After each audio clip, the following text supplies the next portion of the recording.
Hello, and welcome to the Three Questions podcast, where we dive deep into the world of wealth management and connect you with industry experts. I'm your host, Wayne Baxter, Senior Executive Manager at One Capital Management. Today, we're diving into a topic that touches every American: health insurance benefits. Now, our topic is the three questions you should ask about your U.S. health insurance benefits.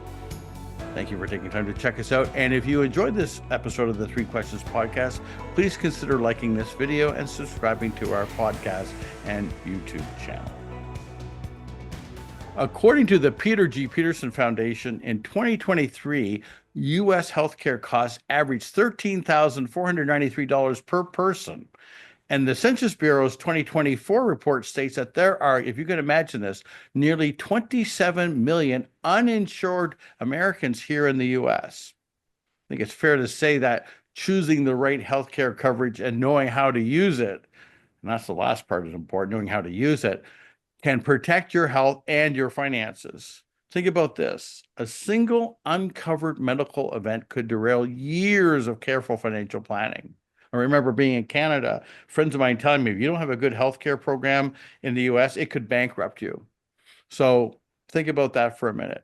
Now, Anne McGuire, she's the founder and president and owner of Healthcare Pathfinder LLC. It is a national health and long-term care advice, advocacy, and management firm for 25 years, and has been working with individuals, families, and employees to help them maximize access to care and coverage they need and deserve, and is a registered nurse, a certified case manager, and has life and health insurance licenses, although she doesn't sell insurance.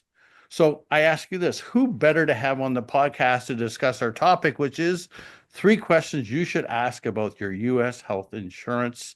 Joining us from Darien, Connecticut is Anne McGuire. Anne, thank you so much for making time for us today. Can't wait to have our conversation, and appreciate you making time for us.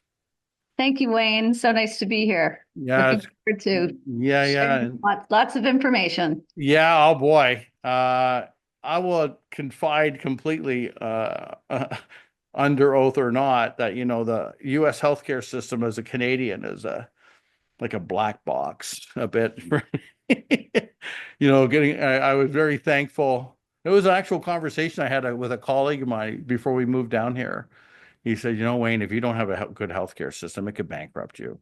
And it's not, and getting down here, and I was very fortunate that, when I joined One Capital right away, and they have a great healthcare system. We've been using it ever since I've been here, and I've had to take advantage of it. I had to have surgery, had to have a back surgery a couple of years after I moved down here. And I remember seeing the actual bill for what it would have cost, and it was six figures. And I think out of pocket, it may have cost us about maybe $11,000, which at the time was like, I could go on and on about that experience, because as a Canadian, it was shocking to be, get an MRI in 2 hours and have a surgeon say he could see me next week and operate on me, and all of it was amazing, like how quickly all this got resolved. So from that standpoint, it was amazing. But I remember my wife and I going over the bills. Fun. And she was showing me, like, that surgery costs like $100 and some odd thousand. And that wasn't like, the big scary ones. It was like back surgery. It wasn't like, open heart or God forbid anything like that. So, before we get to our questions, I really, really think it would be a good idea if we give you a couple minutes just to tell us about your company. I think it's fascinating, quite personally, and I expect fully to have lots of people wanting to reach out to you and speak to you. And I definitely will be connecting with people that I work with as well. So just give us sort of the high level overview about Healthcare Finder LLC, who you are, what you do, and why you're unique. All right. So, well, you heard a bit about my background, as far as coming from the nursing field. I started in hospital nursing, and then home care, and then managed care. And I'll tell you, it's the managed care experience that got me on this side of the sort of the healthcare industry, looking into really advocating and helping support people in managing their health and long-term care insurance benefits. And so As far as the services that we provide, it can start with just simple reviews and consultations of what is your coverage and how do how do you use your coverage? What is my coverage going to do for me? And then we have insurance transitions when people are going through retirement or have some sort of life-changing event where they need to change their insurance. We help to facilitate the process with changing coverage as far as helping people find the best coverage for their needs and enrollments, et cetera. But again, we do not sell insurance. We place insurance and work with brokers as well. And then we do medical and long-term care insurance claims management, appeals, disputes, denials related to those awful denials that you get when you want that MRI or CAT scan, or you had that significant surgery, or you need that significant surgery. We help communicate with the insurance companies and So try to. you're an advocate. Yeah, exactly. And then we go into case management advocacy, as I was saying, and then we also have ongoing elite client services for clients who want ongoing support with an annual management sort of fee and ongoing services. In addition to being you have an incredible resume. I got to tell you right now, Ann. You registered nurse, background in insurance. You have a what I would call a broad multidiscipline background in the healthcare arena, like EMS, intensive care, home care, managed care. You talked about appeals and negotiating and advocacy. How does all of this experience that you've accumulated ultimately, do you think, benefit healthcare finder clients? What is the collective benefit, would you say? So we come in with a holistic approach, very comprehensive, where it's not just, and even with my team, I'm always reminding them, like, it's not just about this small issue. It's looking at the big picture and coming in and how we can help to support our clients. And so I think that's very important, especially with actually, I volunteered for an ambulance for 10 years and worked in surgical trauma intensive care, and then did a home care service, worked for a home care agency for many years with hospice, et cetera. And then dealing with the insurance side when I went into working for a managed care company. So that was the big, working with medical providers and the insurance company. I worked with both. So it was very interesting. And then helping clients through the transitions of care, pre-hospital, visiting them in the hospital, and then following them home into the community. So that's where I bring that experience in my team as well, as just kind of knowing what is the whole situation that's going on with someone when they're, You have to have an incredible amount of empathy. Yeah. Part and you have to be like Seen a lot.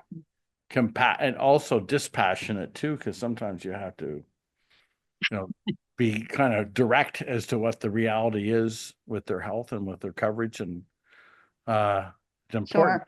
important role. Sure. Sure. And I just went through with my mother who's just passed away. So, and my father 12 years ago. So I've personally gone through the care side from, being a daughter. And thank God I have three sisters as well. Yeah. Well, my condolences, and may your mother's memory be a blessing, Anne. Yeah. Okay, we're discussing today the 3 questions you should ask about your U.S. health insurance benefits. Why don't we get right to our questions? Question number 1. The obvious first question. How do I know if I have the right health care insurance coverage? Ann McGuire, take it away. So when you say I first heard the right insurance coverage, that's a tough thing to have. Very subjective, maybe. So I say the best insurance coverage that you can get for your needs. So it's what are your options? And so to get the right insurance, it's really, making sure you do your homework and taking the time. And often people don't do that. I mean, the majority of people don't even understand their benefits. So the best way to do it is talk to professionals, even with choosing your work benefits. Your group benefits. Your Yeah. group benefits, exactly. And go to those seminars that they offer, watch those videos, or, or go talk to a professional to help you choose and compare what is the best option.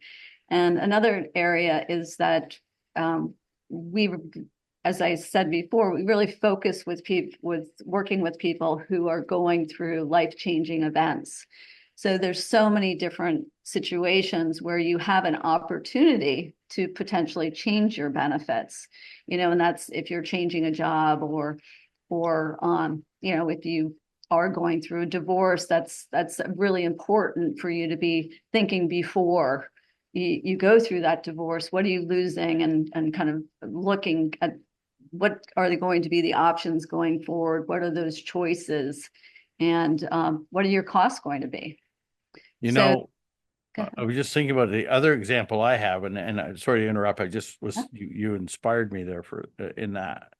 So I work with a lot of Canadians that relocate to the U.S. like I did, where they come from a sort of a single payer government sponsored healthcare system where really it's registration and enrollment is fairly simplistic, relatively speaking. mm, So I think for those people coming to the U.S., I would argue going forward. I mean, immigration attorney is obviously really important.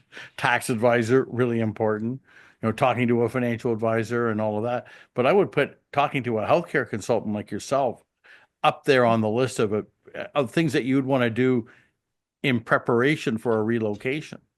right. Yeah, exactly.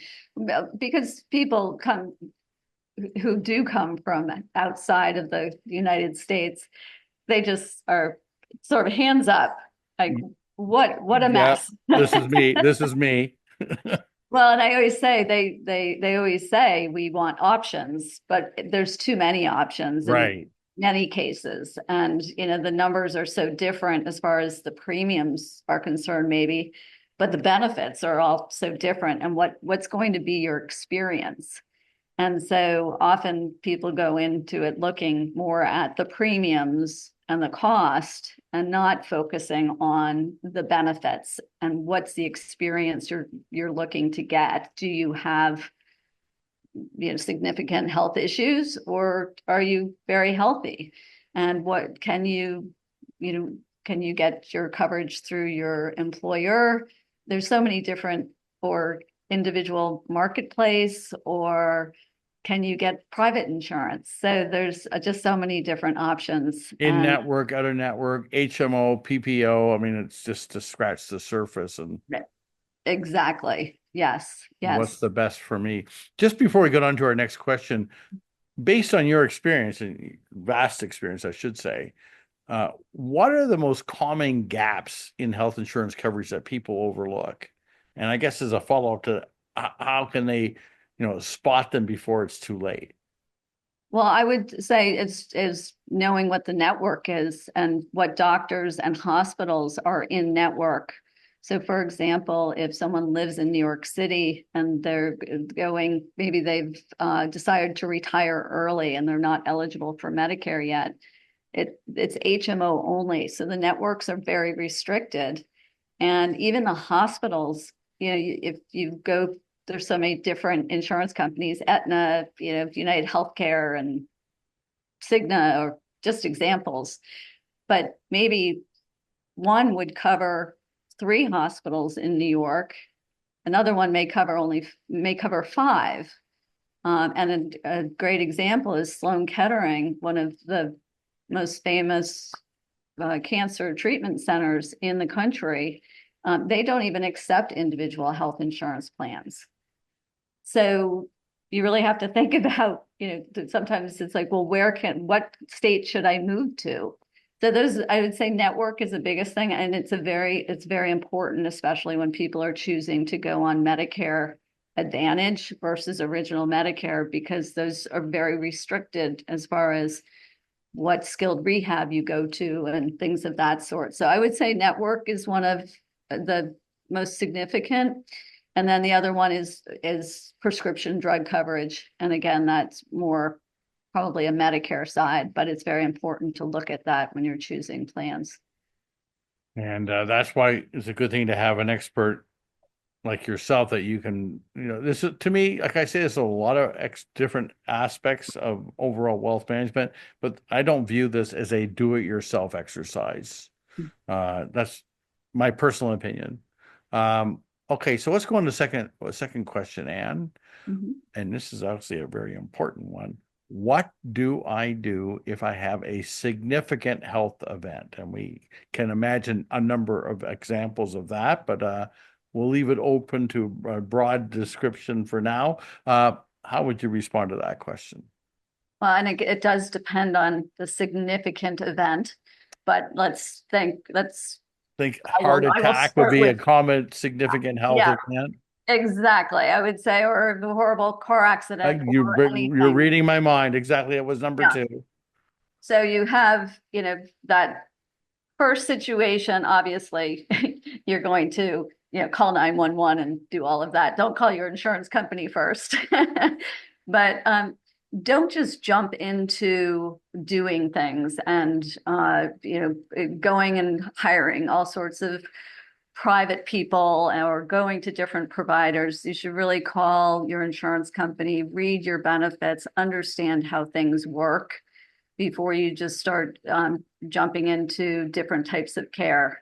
So that is kind of one of the first things people do when they get a significant diagnosis, say a cancer diagnosis or ALS or something of that sort. They start going to providers all over the country, all over the world, without really thinking about the insurance side. And that's nice if you don't have to worry about the costs. But for people who do, that comes back to bite them later because they go back to the insurance company after the fact. And the insurance company said, well, you needed prior authorization or something, or you did not use an in-network provider. So then you're trying to, backtrack and get coverage for benefits that aren't necessarily there for you. And you can work with the insurance company. So that's what I would say, that's the first thing I would do is really sort of take a deep breath, make a plan. How important is insurance going to be in making sure your experience doesn't become stressful because you didn't do anything about it. And before, you started jumping into going in all different directions. That leads me to just a thought as I'm listening to you. The idea I would think is you'd like to have an advocate there to support you when you're going through an event like this. So think about the folks that are listening in and watching today, and this is the first they've ever heard of you, right? Mm. And maybe they're already in the fray of an event. Yeah. Are you able to kind of to jump in now if someone was to reach out to you after listening to us today and say, you know what, I'm in the middle of this right now. Can you help? Is the cat is the horse has left the barn already too late, or can you kind of jump into the fray halfway through here? Yeah, definitely jump into the fray halfway, and even when you're so far beyond. I've one scenario I have is a client of mine who was in a horrible car accident, 50-some-year-old with four daughters under the age of 30, Oh, a father not involved in the picture. And it was basically 2 months after the accident, where at that point, the insurance company was sort of driving things as far as saying, we allow you to be here, going from the hospital level to a long-term care hospital to a rehab that couldn't handle the care. And so when we got involved, it was really about coaching to get them connected back to the providers that were treating this woman back in the hospital and getting her back into acute rehab and getting her to a level of care that she really was, eligible for. But it took a lot of working with the insurance company and getting approvals and sort of backtracking. But yeah, I mean, that's, So you gosh, work a lot of times you're working with powers of attorney, right? exactly. Yeah. Yeah, So, exactly. And that's why yeah. it's so important to have, right? To segue off of here out of healthcare, but just as a note here for folks listening in, if Mhm. you haven't reviewed your estate plan in a while, one of the things you want to make sure that you have in addition, if you're here in the US, you want to have a trustee, successor trustee. You also want to make sure that you have powers of attorney, not just for your finances, but also for health. Right. Because And advanced directives too, which the usually are healthcare done. directives, right? They kind of go hand in hand, right? But uh, Correct. super important because without that, if somebody is in an accident and they talk about dying intestate, you die without a will. But if you get in an accident and you have no healthcare directive and have no powers of attorney, that makes it really hard. I guess it would even make it hard for you to help, and to some extent. Yeah, there's definitely a barrier. The other thing that people don't think about is their adult children who are over the age of 18, and leaving, going off to college and having those power of attorney and advanced directives so that if something does happen, you can talk to their medical providers and, help make decisions. Noted. Yeah. I was going to ask you about some of the biggest mistakes that people make when they're navigating a healthcare crisis. I think we've covered, you've done a great job of navigating. Is there anything you would want to add? Any other things that you would identify as something that people should be thinking about or mistakes they want to avoid before we hop on to our third question? Well, it was really some of the mistakes is just, starting to go on a path of hiring care and things Right. of You that mentioned it. sort, as I said that, and then talking to the insurance companies and making sure you don't need prior approvals and just writing checks to people. I just say one client I had, they were going to a lot of different doctors and ended up paying privately for all of their medications through a private pharmacy. And actually, it could have gotten covered by the insurance, but because they just were working out of network with a doctor, they just started writing checks. So really be asking questions and thinking about that insurance. I I think the hate. biggest challenge, Ann, is people don't know what questions to ask. Mhm. Yeah. Ignorance is bliss and the mother of adventure. It's one of my favorite sayings, and I think in this case, it's true. And I, honest to God, really value what you. I'm glad we were introduced here a little while ago, and I really value what you do. I think I see significant benefits to collaborating with you, truly. And because again, I look at it maybe different from somebody born in this country, but living here even 13 years ago, 13 years now almost. Uh, navigating healthcare is still, like I said, I call it a black box to some degree, and I definitely see where you and your team can add a significant value. Well, I'll So tell you another, the reverse of a US citizen going to Canada who called recently and has a $60,000 bill that they can't get covered in Canada because they've got Medicare insurance right, and it doesn't cover outside. So you got to understand when you start traveling outside of the you country. want to get some travel insurance would be Yeah, my first recommendation. definitely, That's definitely. that's one of the big deals for Canadians that are snowbirds. I've had clients of mine, especially back when I was in Canada, who they used to spend every over the November to April in Florida, and they had to give up because the health insurance, travel insurance just became absolutely too expensive for them. And they were Right, fairly wealthy people. They were not hand to mouth folks in any way, shape, or form. But they just finally had to say, you know what, we can't travel there anymore. It's just too expensive. So right. noted. Uh, And I would say get an advocate, have an advocate, a family member, have that person, in advance. It just will make whoever it is have at least someone who can advocate for you. right. And having expert advice and looking before you leap, I think is a key point that you made. I want to segue off into another area that, I'm a little bit more familiar with, and that is long-term care insurance. But, there's two sides to long-term care insurance. Is, getting approved and paying your premiums. But the law of large numbers, which is a part of the world of insurance, suggests that at sometime between age 80 and in 90, we'll say mid 80s, if there's a husband and a wife, one of them, I guess the odds are like 60 to 70% that one of them is going to either have a cognitive illness or will be unable to perform, two or more activity of daily living, Mhm. right? So they have to make a claim. So the question on that note is, how can I avoid a long-term care insurance claim denial? I think it's a great way to wrap up the podcast with a really important topic for many people here in the US Well, it's and actually, our aging population, by the way. yeah, and that's probably 50% of our clients right now are people who are activating claims, and you're working with the adult children often as well, or a spouse who is exhausted and the caregiver.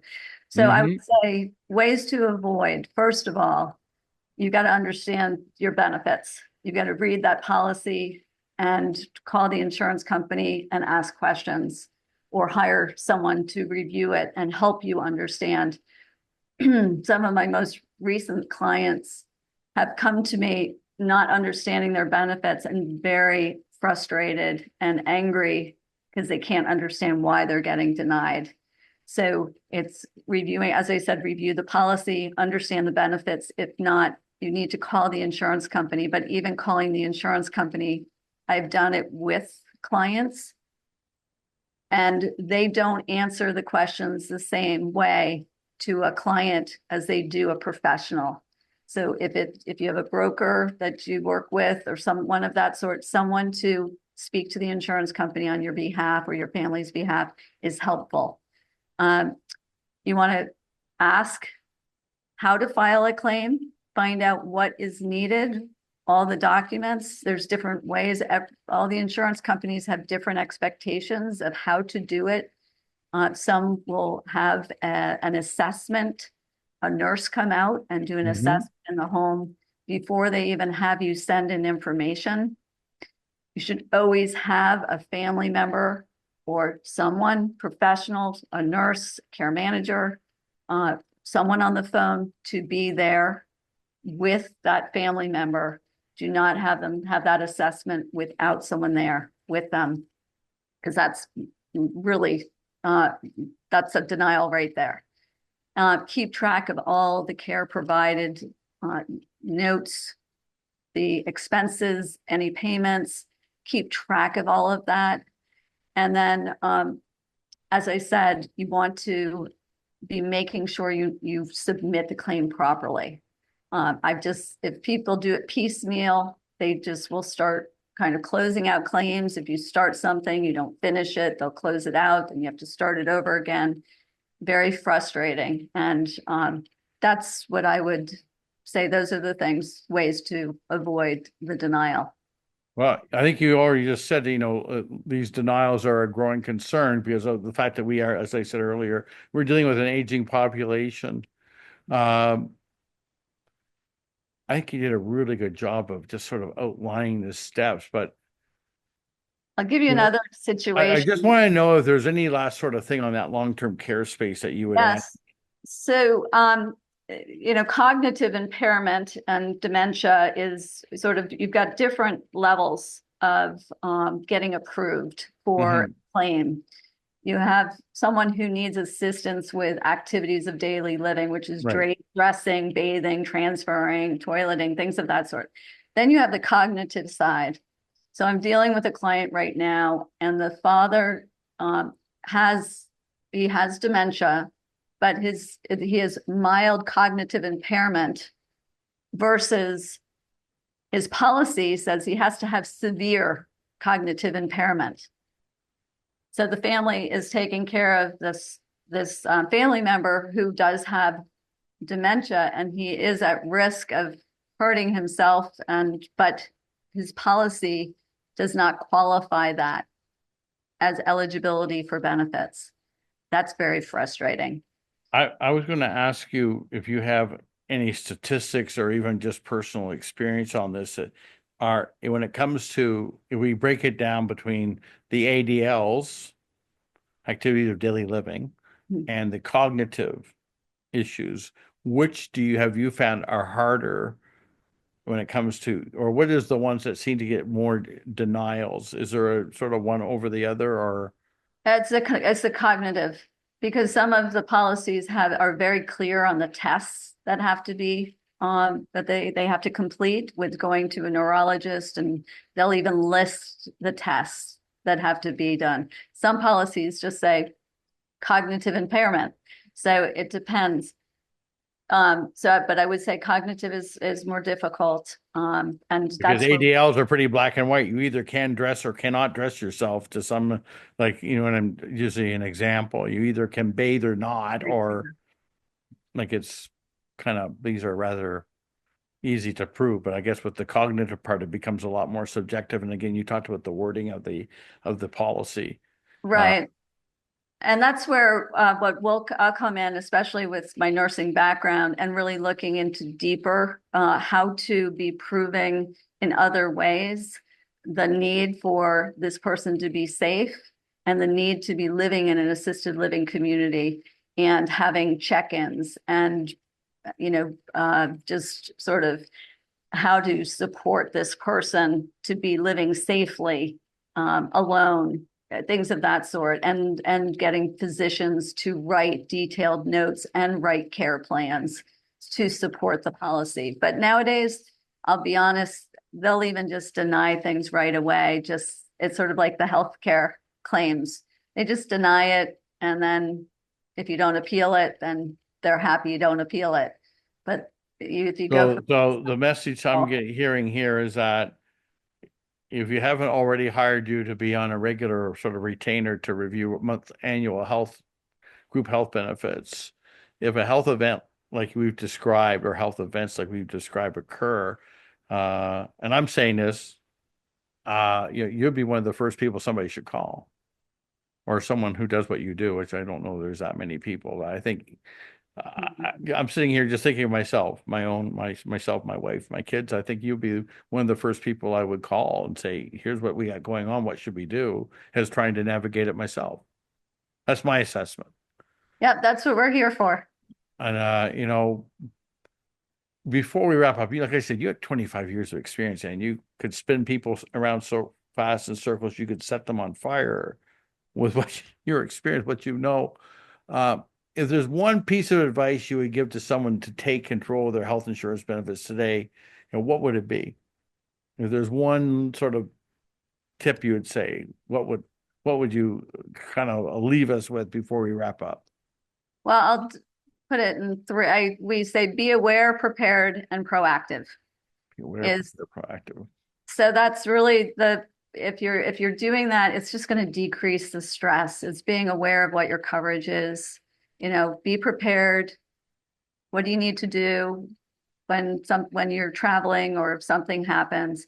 And then have an advocate, be proactive when something is happening. Call the insurance company, have someone advocate on your behalf, ask questions, discharge planning, all of that. Will just decrease the stress when something happens if you're prepared. Well said. Now, we have folks that are watching here on our website, and they'll see and that we have all of your contact information, so it's easier for them to take it down and contact you. But we also have people who are listening in on Apple Podcasts, on Spotify, and for those folks that are listening in, could you share with us what is the best way for them to contact you? They want to get a hold of you because obviously what you're sharing here probably has raised a few eyebrows. So our website is a wonderful resource, and you can contact us through our website, which is healthcarepathfinder.com. Or you can call our 1-800 number. It's 888-511-0128, extension 104, or you can choose any extension. But 104 will get you probably to one of us who will give you a call back. Perfect. I got to mention about the weather. We talked about this before we started recording. So the first time I was through your colleague Jenny Jameson send me to your website, and I go and put on and I look, and I almost like. So for those who, if there's any enticement to check out your website, the homepage has this incredible panorama of one of the most famous Canadian landmarks, Moraine Lake. It's called the Valley of Ten Peaks, and for years it was the back of the Canadian $20 bill. We used to call it a postcard, the $20 bill. We used to call it when I lived in Banff, Alberta. We used to call the $20 bill a postcard, and so that kind of warmed my heart, Anne. Little nod there, and I very cool. So if you want to check out the website, you'll be pleasantly surprised to see a little touch of Canada there on your website. So kudos for that. Love it. I love it. And I want to thank you for making time for us today. It was a really great conversation. I learned a lot, and I'm sure the folks listening in and watching did as well. So thank you for making time for us today. Thank you very much. Anne McGuire joined us today from Darien, Connecticut, and she is the founder, president, and owner of Healthcare Finder LLC. Thank you, Anne. Thank you. I look forward to bringing you the Three Questions podcast, and I hope you find them educational and informative. Please consider liking this video and subscribing to our podcast and YouTube channels. And to receive notification of when our latest episode has been posted, please click on the notifications bell. Last but not least, to schedule an online Zoom consultation with me to discuss your wealth management needs, please click on the link in the description box below, www.onecapital.com/meet with Wayne. Thank you, and we will see you soon.